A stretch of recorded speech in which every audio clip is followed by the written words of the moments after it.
سما وبدا نور القرآن سما وبدا وأحل الخير بأوطانه وأثير إذاعتنا يسمو بسمو الهدف القرآني. Bismillahirrahmanirrahim. Assalamualaikum warahmatullahi wabarakatuh.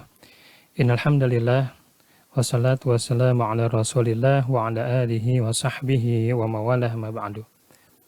Baik, sahabat sekalian, kita kali ini akan membahas tentang 5 alasan wajib belajar tahsin tilawah.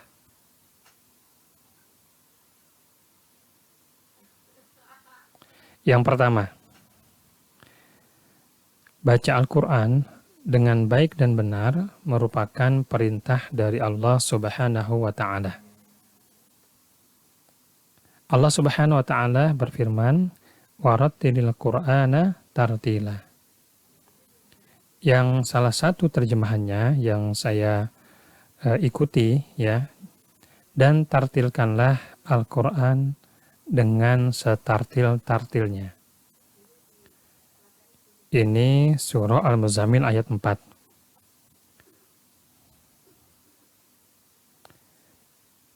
Ali bin Abi Thalib ketika ditanya tentang ayat tersebut, warattilil Qur'ana tartila, apa sih yang dimaksud dengan tartil? Maka beliau menjawab, tajwidul huruf wa ma'rifatul wuquf, yaitu mentajwidkan huruf dan mengetahui tempat wakaf atau berhenti dan ibtidah atau memulai dalam membaca Al-Quran. Jadi menurut beliau bahwa tartil adalah yaitu tajwidul huruf wa ma'rifatul wuquf. Kita membaca Al-Quran dengan mentajwidkan huruf-huruf dan juga mempraktekkan segala hukum tajwidnya serta mengetahui tempat wakaf dan juga ibtidah, tempat-tempat berhenti yang tepat dan juga tempat yang pas ketika ingin memulai kembali bacaan kita setelah wakaf. Karena terkadang ketika kita baca Al-Quran kan ada ayat yang panjang ya, ayat yang panjang, kemudian juga tanda wakafnya jauh ya, sehingga nafas kita kadang kurang kuat. Nah, menurut beliau bahwa bacaan yang tartil adalah ketika seseorang baca Al-Quran itu dengan makharijul hurufnya juga bagus, sifat hurufnya bagus, dan juga panjang pendeknya bagus, gunahnya seragam, dan lain sebagainya. Dan tidak cukup itu, tapi juga ia memahami di mana tempat berhenti yang pas dan juga ketika ingin memulai kembali bacaan tersebut. Baik, sekarang definisi tajwid ya. Tajwid itu apa sih? Secara bahasa, tajwid itu adalah jawada yujawidu tajwidan, yang dia sama dengan hasana yuhassinu tahsinan, artinya membaguskan. Kalau dalam definisi bahasa ini masih umum, artinya membaguskan dalam hal apa saja. Misalkan tahsin tilawah, membaguskan tilawah atau bacaan Al-Quran kita, atau tahsinul kitabah, membaguskan cara kita menulis, dan lain sebagainya. Nah, definisi yang kedua adalah yaitu ikhraju kulli harfin min makhrajihi ma'i'ta'ihi haqqahu wa mustahaqqahu. Nah, ini definisi tajwid secara istilah. Definisi secara istilah merupakan definisi yang kita pakai dalam memahami yaitu arti tajwid itu sendiri, mengeluarkan setiap huruf dari tempat keluarnya beserta memberikan hak dan juga mustahaknya. Jadi tajwid adalah ya tahsin ya, yaitu bagaimana kita bisa mengeluarkan setiap huruf-huruf hijaiyah dari tempat keluarnya yang pas, yang tepat, kemudian juga memberikan sifat-sifat, baik sifat yang dia lazimah maupun aridah, ya sifat-sifat yang memang harus senantiasa ada pada huruf tersebut, baik huruf tersebut dia sukun, berharokat, atau sifat-sifat yang kemudian nanti akan terjadi ketika satu huruf bertemu dengan huruf yang lainnya seperti gunnah, ya, kemudian tebal tipis dan lain sebagainya. Jadi alasan yang kedua, ya, kenapa sih kita harus belajar tahsin? Ya, tadi yang pertama adalah kita sudah mengetahui bahasanya merupakan perintah dari Allah Subhanahu wa taala, ya. Jadi baca Quran dengan tartil, dengan tajwid, dengan tahsin itu merupakan perintah dari Allah Subhanahu wa taala. Alasan yang kedua adalah mendapat predikat terbaik dari Rasulullah sallallahu alaihi wasallam.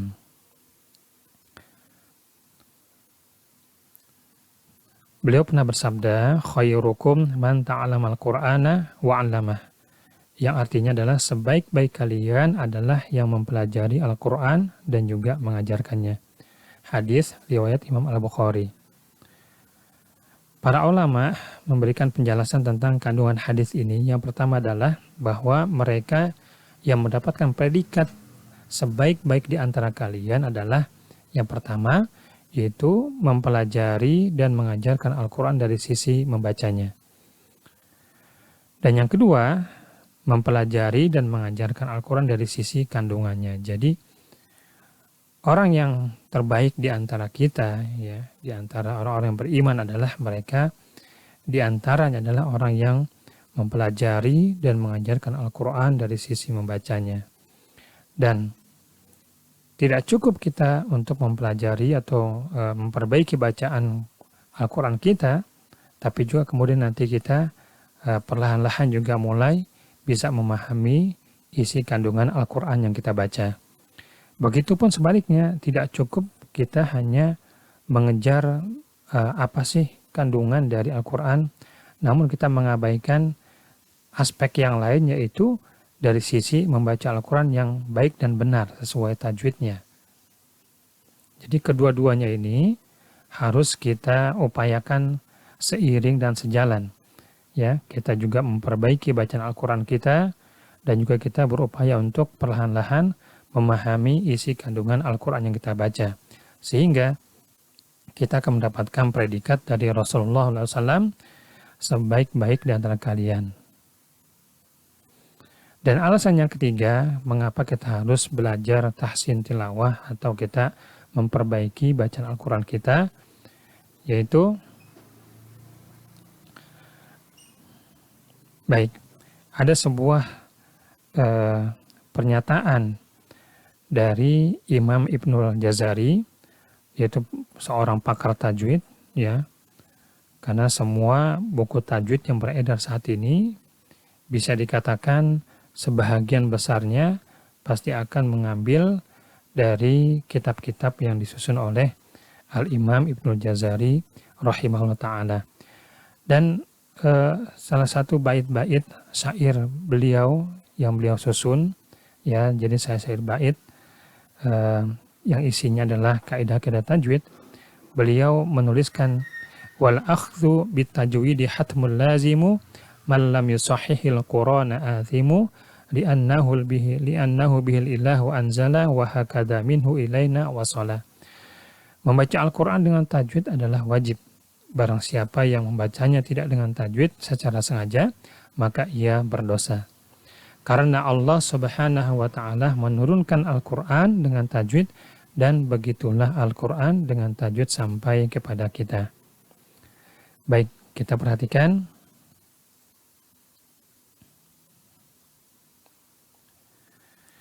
Bagaimana Allah Subhanahu wa ta'ala memerintahkan kepada malaikat Jibril alaihissalam untuk mengajarkan Al-Quran kepada Rasulullah SAW itu dengan tajwid.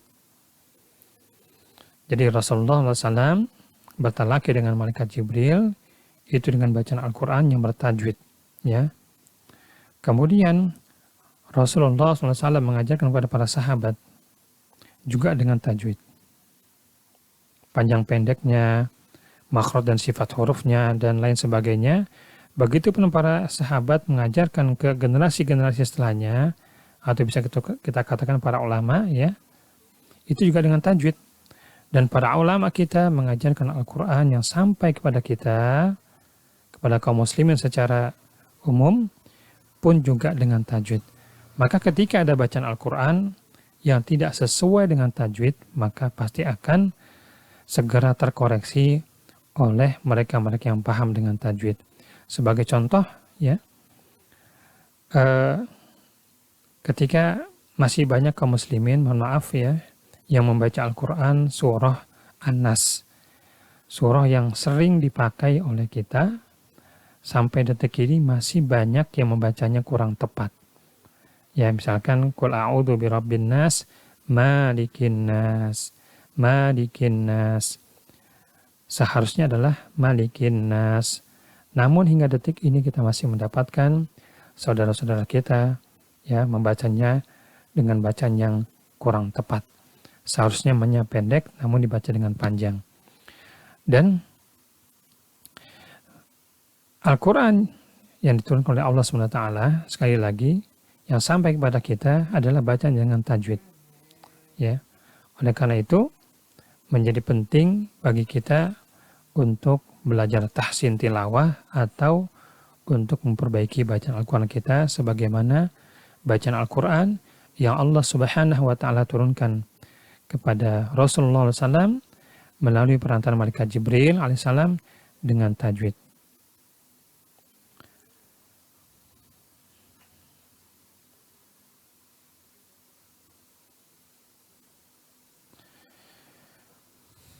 Baik. Yang dimaksud dengan pernyataan beliau dalam bait-bait syair tersebut, bahwa yang dimaksud membaca Al-Quran tidak dengan tajwid maka berdosa adalah, yaitu ketika seseorang tidak mau belajar memperbaiki bacaannya yang masih ada kesalahan fatal di dalamnya, kesalahan yang bisa merubah makna bacaan. Maka ini dimaksud dengan malam yusahihil Qur'ana athimu. Barang siapa yang membaca Quran tidak dengan tajwid maka ia berdosa. Yaitu ketika seseorang tidak mau belajar memperbaiki bacaannya, ya, bacaan yang masih ada kesalahan yang fatal, yaitu kesalahan yang bisa merubah makna bacaan, namun dia tidak mau belajar, maka ia bisa berdosa. Kenapa? Karena bacaannya bisa merubah makna bacaan Al-Quran, kalimat-kalimat Al-Quran, yang kemudian tidak sesuai ya dengan makna yang terkandungnya, maka ia berdosa ketika seseorang tidak mau belajar memperbaiki bacaannya. Kemudian yang kedua adalah, jika masih terdapat kesalahan dalam proses belajar, maka ia tidak berdosa, bahkan bisa mendapatkan 2 pahala. Ya, jadi perlu kita ingat-ingat bahwasanya yang dimaksud dengan berdosa seseorang tidak membaca Quran dengan tajwid adalah mereka yang tidak mau belajar memperbaiki bacaan Al-Qurannya, sementara bacaannya masih ada kesalahan yang fatal, kesalahan yang bisa merubah makna bacaan. Namun ketika masih dalam proses belajar, kemudian masih ada hal-hal yang salah, kesalahan fatal, ya, dalam proses belajar, maka ia tidak berdosa, bahkan bisa mendapatkan 2 pahala, sebagaimana sebuah hadis yang telah banyak atau telah sering kita dengar dari Aisyah radhiyallahu anha berkata bahwa Rasulullah SAW bersabda, orang yang ahli dalam Al-Quran akan berada bersama para malaikat pencatat yang mulia lagi benar. Dan orang yang terbata-bata, ya, orang yang terbata-bata membaca Al-Quran sedang ia bersusah payah mempelajarinya, maka baginya adalah pahala 2 kali, 2 pahala, ya. Jadi pahala membaca Al-Quran, huruf-huruf Al-Quran, dan juga pahala ya usaha dia untuk belajar. Masya Allah, ya. Oleh karena itu ketika kita masih terdapat kesalahan dalam proses belajar membaca Al-Quran, maka kita mendapatkan ganjaran 2 pahala.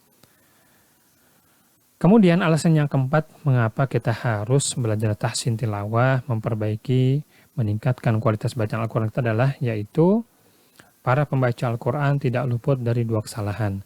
Saya, Anda, dan kita semua bisa dipastikan bahwa ketika kita baca Al-Quran, maka tidak luput dari 2 kesalahan. Apa itu? Yang pertama adalah kesalahan yang fatal, atau istilahnya al-lahnul jali, yang secara umum kesalahan fatal ini, al-lahnul jali, adalah merupakan kesalahan yang bisa merubah makna bacaan Al-Quran. Dan bentuk yang kedua, kesalahan yang ringan, al-lahnul khafi, yang secara umum maksudnya adalah merupakan kesalahan yang tidak sampai merubah makna bacaan Al-Quran, namun tetap merupakan sebuah kesalahan yang harus diperbaiki. Baik, lahan jali atau kesalahan yang merubah makna apa saja contohnya? Yang pertama adalah ketika merubah huruf atau berubahnya huruf ketika seseorang membaca Al-Quran. Misalkan pada kata qul, yang artinya adalah katakanlah. Namun ketika terbaca dengan kul, maka artinya berubah menjadi makanlah. Perhatikan antara qaf dengan kaf. Ya, pengucapan yang ketika kurang tepat, maka bisa berubah makna. Kemudian contoh berikutnya adalah tashkurun, artinya kalian bersyukur. Kalau kemudian terbaca dengan taskurun, artinya adalah kalian mabuk. Shin dengan sin. Tashkurun, kalian bersyukur. Kalau terbaca dengan taskurun, maka kalian mabuk. Jadi ketika hurufnya berubah, maka bisa berubah makna. Contoh berikutnya adalah alim, alimun, dengan ain, artinya mengetahui.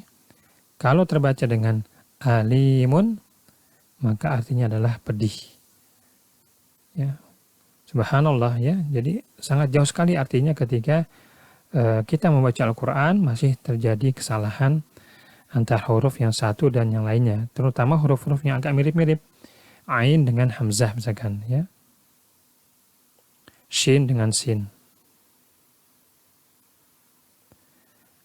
Dan yang kedua, bentuk dari kesalahan yang fatal adalah yaitu yang merubah harokat atau harokatnya berubah ketika kita membaca Al-Quran, seperti kata al-jannah. Al-jannah artinya adalah kebun atau surga, ya. Biasanya di Al-Quran jimnya dengan fathah, namun ketika harokatnya salah baca dengan al-jinnah dengan kasroh, maka artinya adalah golongan jin. Perhatikan, artinya sangat berubah jauh sekali. Begitupun an'amtu, artinya adalah aku anugerahkan nikmat. Namun ketika dibaca dengan an'amta, harokatnya salah, artinya adalah engkau anugerahkan nikmat. Hanya berubah harokat. Baik, kemudian yang berikutnya adalah bentuk yang ketiga, kesalahan yang fatal adalah yaitu menambah atau mengurangi huruf. Contohnya inna, pendek. Inna, sesungguhnya. Namun ketika terseret bacaannya menjadi panjang, inna, maka berubah artinya menjadi sesungguhnya kami. Atau sebaliknya, inna seharusnya panjang, dibaca dengan pendek, itu pun bisa merubah maknanya. Kemudian qala, yang artinya adalah ia berkata. Kalau terbacanya menjadi panjang qala, maka mereka berdua berkata. Ya. Menambah mengurangi huruf atau panjang pendek yang dua harokat menjadi satu harokat menjadi dua, maka menjadi sebuah kesalahan yang fatal. Yang berikutnya adalah sekarang kita lihat contoh-contoh lahna khafi, kesalahan yang tidak berubah makna, namun tetap merupakan sebuah kesalahan yang harus kita perbaiki. Yang pertama adalah kurangnya gunah, kurangnya dengung. Sebagai contoh, inna. Nun tasdid dibaca dengan gunah sempurna, ya, agak lama kita tahan, inna. Namun ternyata kita bacanya adalah inna. Gunanya kurang. Secara makna tidak merubah, namun tetap sebuah kesalahan yang harus kita perbaiki. Kemudian, min qabil, gunahnya di sana agak lama, namun kita terburu-buru, min qabil, gunahnya kurang, kesalahan khafi. Tidak berubah makna, namun tetap sebuah kesalahan yang harus kita perbaiki. Kemudian yang kedua adalah kesalahan yang berikutnya adalah kurang panjang dari yang seharusnya 4, 5, atau 6 harokat. Misalkan pada ayat idza jaa nasrullahi wal fath, ja bacanya 4 atau 5 harokat, namun kita membacanya kurang dari itu. Idza jaa nasrullahi wal fath. Sebuah kesalahan. Tidak berubah makna, namun sebuah kesalahan yang harus diperbaiki. Seharusnya panjang. Begitupun pada contoh al-haqqah. 6 harokat, namun dibacanya kurang. Al-haqqah. Misalkan sebuah kesalahan, namun tidak merubah arti. Berikutnya yang terakhir adalah tebal tipis yang kurang atau tertukar, ya. Alhaakumut takatsur. Tebal, namun ketika dibaca dengan tipis maka tidak merubah makna, tapi tetap sebuah kesalahan yang harus kita perbaiki. Begitupun ketika tipis, hatta zurtumul maqabir. Harus tipis tapi dibaca dengan tebal, hatta zurtumul maqabir. Salah, seharusnya tipis, ya. Walaupun kesalahan yang tidak berubah makna, namun sekali lagi tetap harus kita perbaiki. Alasan yang terakhir, yang kelima, mengapa kita harus, yaitu belajar tahsin tilawah, meningkatkan kualitas bacaan Al-Quran kita, yaitu banyak bacaan yang hanya bisa dikuasai dengan berguru. Sebagai contoh pada kalimat ini atau ayat ini di surah Maryam ayat 1. Nah, masih banyak di antara kita yang belum bisa membacanya dengan tepat, ya. Begitupun pada Al-Ahqaf ayat 4, ya, di tengah-tengah ini, pada kalimat ini masih banyak yang belum bisa membaca dengan tepat. Begitupun pada surah Fussilat ayat 44 juga masih banyak yang belum bisa membaca dengan tepat. Dan bacaan-bacaan seperti tadi tidak bisa kita praktekkan dengan tepat kecuali dengan berguru. Oleh karenanya penting bagi kita untuk bisa memperbaiki bacaan Al-Quran kita, yaitu dengan berguru. Demikian sahabat Al-Quran sekalian, semoga bermanfaat. Wallahu a'lam bishawab. Wassalamualaikum warahmatullahi wabarakatuh.